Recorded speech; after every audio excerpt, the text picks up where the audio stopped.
Ahead at 5, hear from the father of a Sun Prairie West high schooler who was punished for making claims about the former dean, how he feels now that an independent investigation has wrapped up. Plus, what lawmakers are proposing in a new bill aimed at reducing deaths on Wisconsin roads. And later, new video shows the moment a car slams into a gas pump in La Crosse, the events that led to that incident. You're watching News 3 now at 5. Good evening, and thanks for staying with us. We begin tonight with a developing story in Minneapolis, where an immigration enforcement officer shot and killed a woman earlier today. Now, video here shows protesters confronting ICE agents, the two sides clashing for hours. News 3 Now's Sarah Carlson is here with the most up-to-date information on this situation. Sarah. Susan and Eric, in the hours since that shooting, there have been several conflicting claims from officials about what happened there. We're going to show some video of the incident and want to strongly warn viewers that you may find this disturbing. Witnesses say they saw agents surround the woman's car and one tried to open the driver's side door. They say the woman put the car in reverse, then into drive, and that's when witnesses say they heard shots ring out. The Department of Homeland Security claims the woman was using her car as a weapon against ICE officers. That story is completely different from the one we're hearing from local officials. There is nothing to indicate that this woman was the target of any law enforcement investigation or activity. It was an act of domestic terrorism. What happened was our ICE officers were out in an enforcement action. They got stuck in the snow because of the adverse weather that is in Minneapolis. They were attempting to push out their vehicle and a woman attacked them. The Minneapolis mayor, however, is calling for ICE to leave his city immediately. Meanwhile, the FBI and Minnesota Bureau of Criminal Apprehension are both investigating the shooting, and Homeland Security Director Kristi Noem is scheduled to speak right now. We'll bring you more on what she has to say later in our newscasts. All right, Sarah, we'll continue to follow this story both online and on air as well. And check channel3000.com for the latest. Thank you, Sarah. Now let's get a check on the weather. Chief Meteorologist Alex Harrington is here. It's a little foggy this morning, Alex, but then nice to see the sun today. Yeah, wasn't it nice to take in a couple rays of sun? Temperature is mild for this time of year. Staying mild is part of the three things you got to get out of the forecast. Lows in the 30s tonight, and then we trade that in for heavy rain as we go into Thursday and Thursday afternoon, and still keeping an eye on the potential for some accumulating snow as we go into Saturday night. Just look at how much water we're expecting. This is rainfall accumulation for Thursday going into Thursday night, a widespread 1 inch to some locally 1.5 inches of water with this weather system number 1 in the forecast as we go Thursday into Thursday night. Preceding a temperature 34 for a low in Baraboo, 35 in Madison, 37 in Janesville, and highs with our weather system moving in. You think, well, it's going to be raining. It's going to be pretty chilly. Not for Madison areas to the south and east as temperatures approach the mid to upper 40s,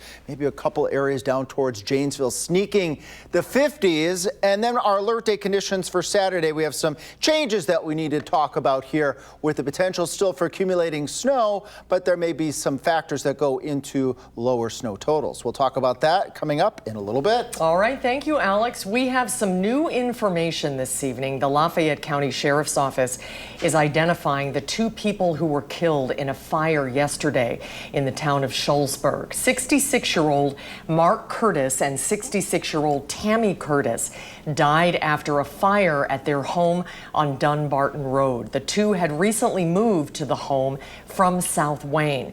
An autopsy found they died from smoke inhalation.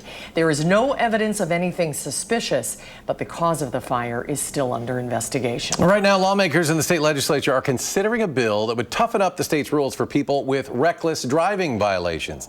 Under this Democratic bill, some people convicted of second or subsequent reckless driving violations would have to put speed limiters in their cars. That's only if the violations happen within a 5-year time span and if the person was going 20 or more miles per hour above the speed limit. Speaking in support of the bill was a Wisconsin family who lost their daughter to a drunk driver just 2 weeks after her 18th birthday. It didn't have to happen. It's preventable. And anything you can do to help support. Wonderful. Under the bill, the cost of the speed limiter would be paid for by the offender, not with taxpayer dollars.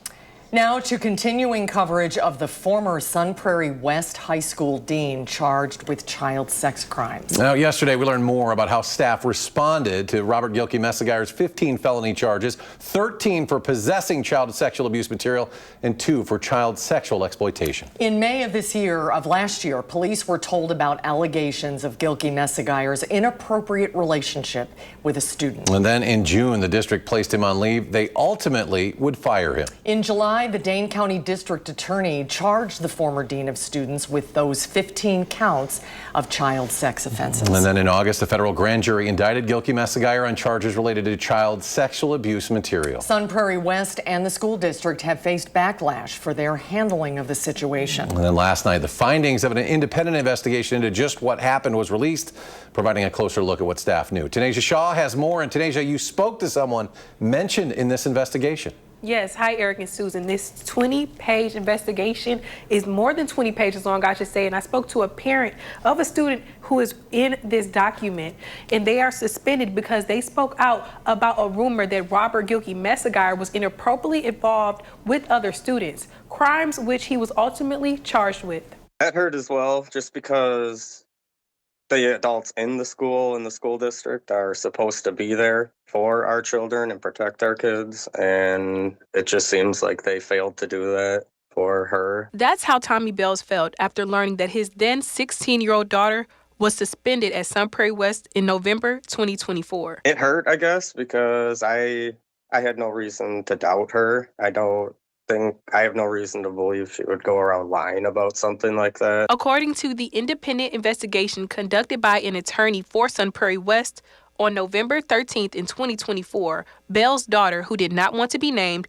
was in school when she, quote, loudly said that former dean of students Robert Gilkey-Messegeyer had an inappropriate relationship with the student. I was hearing that he was sending pictures of himself in underwear to a student, I guess. 2 youth advocates overheard this conversation and told the now former principal of West High School, Jennifer Ploger. After that, Ploger and the school's former assistant principal, Nehemiah Barrett, suspended the student. Nobody seemed like they wanted to do anything. They just tried to brush it off. According to the investigation, after Bell's child told staff about the rumored text messages between Gilkey-Messegeyer and another student, the assistant principal still went through with the suspension. The report also says that Tommy Bales told staff that the school was making a mistake. It wasn't really looked into at all. They just didn't agree and didn't like what she had to say, so they suspended her.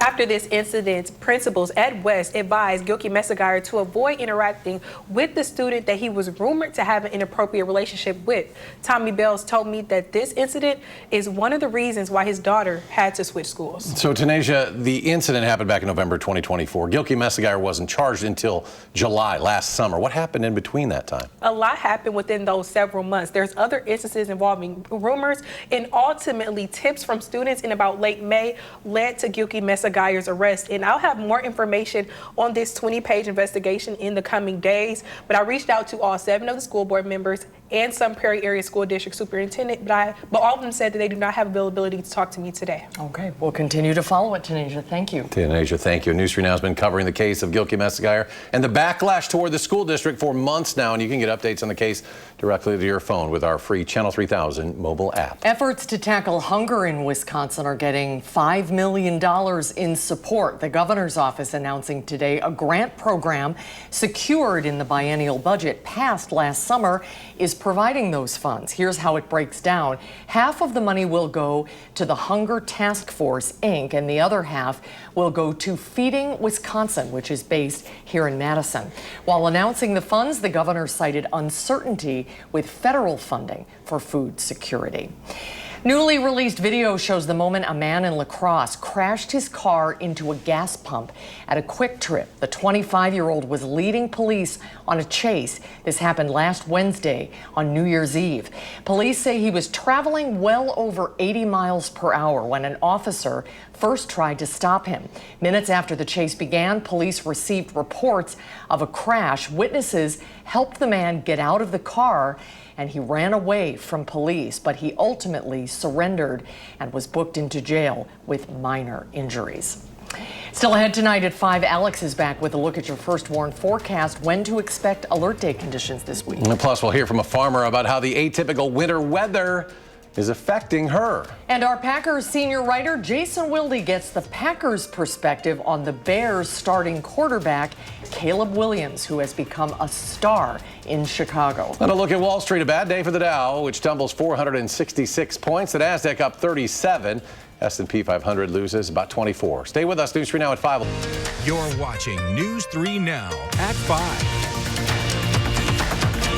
Well, a lot of that warm and rainy weather that we've been having recently already has the attention of our local farmers. So how does this warmer weather and lack of snow affect farmers in the area who were prepared, as we all were, for a cold winter? Our Nash Dara has the story. Nash? Hey, Eric and Susan. With snowfall comes insulation for farming and harvesting. And outside right now, there is little to no snow. The fluctuating Wisconsin winter weather can create some problems when it comes to the cold farming months. We're not technically in a state of drought, but we are definitely on the low end of moisture. We knew that going into winter that we were a little hopeful, which sounds weird for farmers to say, hopeful for snow, but moisture is moisture. And so we'll take it in whatever form that comes in, whether it's rain early on, snow during the middle, or rain at the end. So just so that it can be absorbed. Although there are practices to reduce winter harms such as snow retention, fertilization, and soil drainage, nothing is for certain.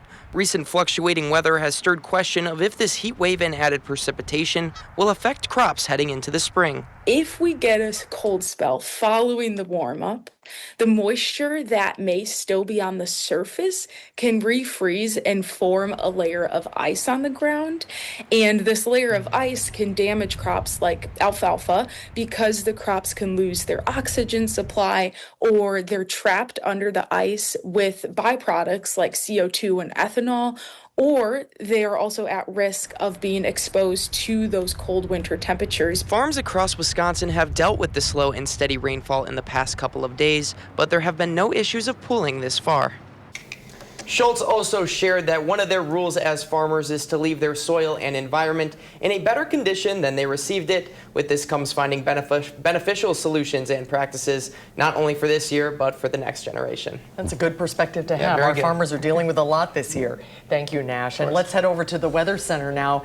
Boy, it was another mild one today, Alex. How long will it last? Gorgeous today, but today is today. The day that it ends. We have that water in the forecast. So we just were listening to Nash, farmers needing water. We got heavy rain in the forecast for Thursday. Some snow as we head into Saturday. So that's certainly good news for some of our area farmers that are needing the moisture. Farmers in southwest Wisconsin, Boscobel, Lone Rock, Mineral Point seeing rain by the time we get to about 1 o'clock on Thursday afternoon. That becomes widespread. Even a couple of thunderstorms. So heavy rainfall expected across all of southern Wisconsin, with that area of low pressure maybe moving right up over Madison. Areas to the south and east of Madison, the best chance for seeing thunderstorms. Then on the backside of this weather system, we see a mix of that rain and a little bit of wet snow at the tail end at about 6, 7 o'clock as we head towards Friday morning. We're not expecting significant snow accumulations. The amount of water that we get, that's a different story. Looking at widespread 3/4 to 1 inch to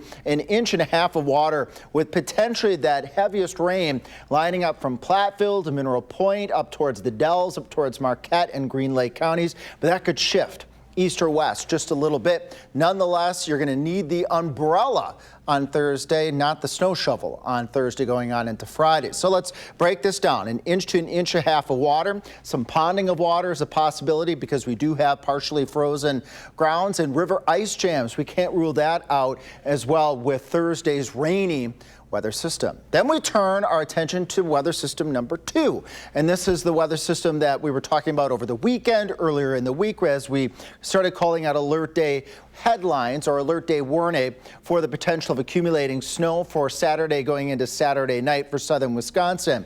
Still expecting accumulating snow in southern Wisconsin and much of the state of Wisconsin, but there's some changes. So let's talk about those changes as well. Saturday morning, some snow breaking out in southern Wisconsin Wisconsin. The entire state sees some snow, but the better focus just towards the north and towards the east from central Wisconsin towards Green Bay. So a little lift to the north brings slightly lower totals of snow here in southern Wisconsin. Now, we're still a couple days away from this weather event, so that could shift north or south just somewhat. But looking at a slightly less potent, a slightly less stronger storm as we go into Saturday, and that could bring snow totals down a little bit. But we're still expecting accumulating snow and some gusty winds, and that's going to impact travel even if we drop the alert day wording for southern Wisconsin over the course of the weekend. We're still expecting some snow and some gusty winds on Saturday. But the First Warn Weather Team, we are keeping a close tab on every move of that weather system.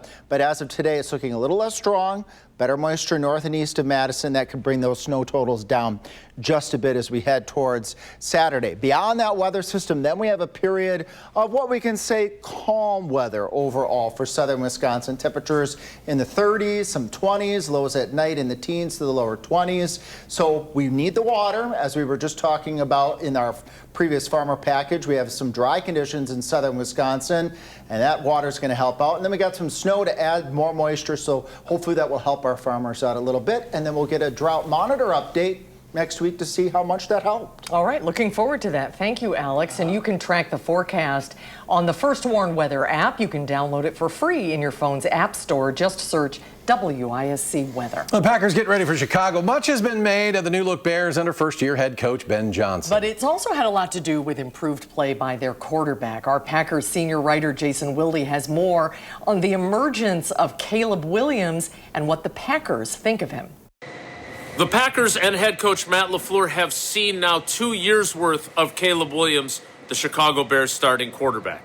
And as they head into Saturday night's NFC wildcard playoff game between the teams, this will be their third meeting this season. And Matt LaFleur has seen growth from the former #1 overall pick. And as a guy who knows quarterbacks, he knows how good Caleb Williams has become for their rivals. Well, we've seen him grow and progress as the season's advanced, and he's made a lot of big time plays. He did it obviously in our game, both games. Then you see it in San Francisco, and you got to be very careful when you're playing a player of his caliber in regards to what he is able to do. There's been situations, you see it all over tape, where there's no way this guy's going to get out of the pocket here. He gets out of the pocket, and then you hear that, you want to keep him in the pocket, and then he's making throws from in the pocket. So I just think he's progressed, and he's developed, and he's playing at a high level right now. We'll see whether it's Caleb Williams or Jordan Love who emerges victorious on Saturday night in Chicago. We'll have full coverage leading into the game and of the game itself from Soldier Field on our website, channel3000.com. And while you're there, make sure you sign up for the Packers newsletter, which delivers that coverage directly to your inbox every single day. In Green Bay at Lambeau Field, Jason Wilde, channel3000.com, and News 3 Now. Jason, thank you. News 3 Now Sports Director Andrew Banstra and Nash Darrow will be live in Chicago this weekend for coverage of the game. And they'll have previews ahead of the showdown on Friday, and then they will be live from Soldier Field on Saturday. Well, up next at 5, new information from the CDC on measles cases in the U.S., how many people got sick last year, and whether experts think enough children are being vaccinated. Stay with us.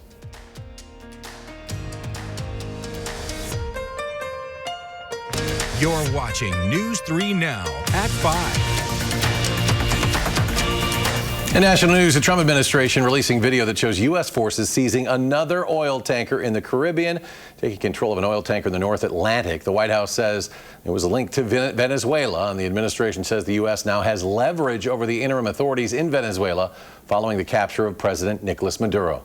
They understand that the only way they can move oil and generate revenue and not have economic collapse is if they cooperate and work with the United States. President plans to meet with oil executives this week to talk about investments in Venezuela. Meanwhile, several of the United States allies are condemning the military's action, saying the Trump administration violated international law. We have an update on the double homicide case against Nick Reiner. The son of Rob and Michelle Reiner is charged with killing his parents at their home last month. Today, his high-profile attorney dismissed himself from the case. So now Reiner will be represented by a public defender.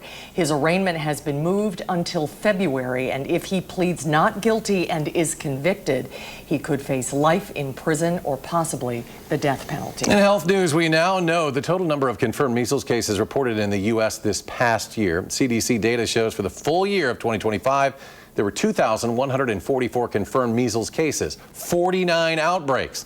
Some 25% of cases have been linked in children under the age of 5. About a third have been in adults more than 20 years old. If the numbers keep climbing, the U.S. could lose its elimination status. CDC data shows about 92.5% of incoming kindergartners are vaccinated against the vaccine, against the disease. Fewer than 95% is the threshold needed to prevent outbreaks. Well, we'll get a final check of the weather with Alex when we come back.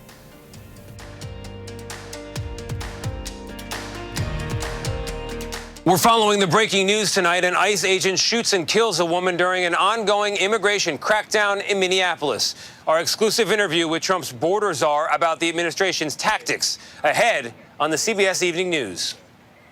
Coming up tonight at 6, as the need for foster families grows, fewer people in Dane County are taking on that task. Ellie LaLiberte shows us how the state is working to change that in 2026. That's in a half-hour news now at 6. Finally at 5, Unity Point Health Meritor says it saw a record number of births last year. Meritor saw 5,205 babies born, the busiest birthing center in the state. Says that's an increase of nearly 200 compared to the year before. You're a little busy last year.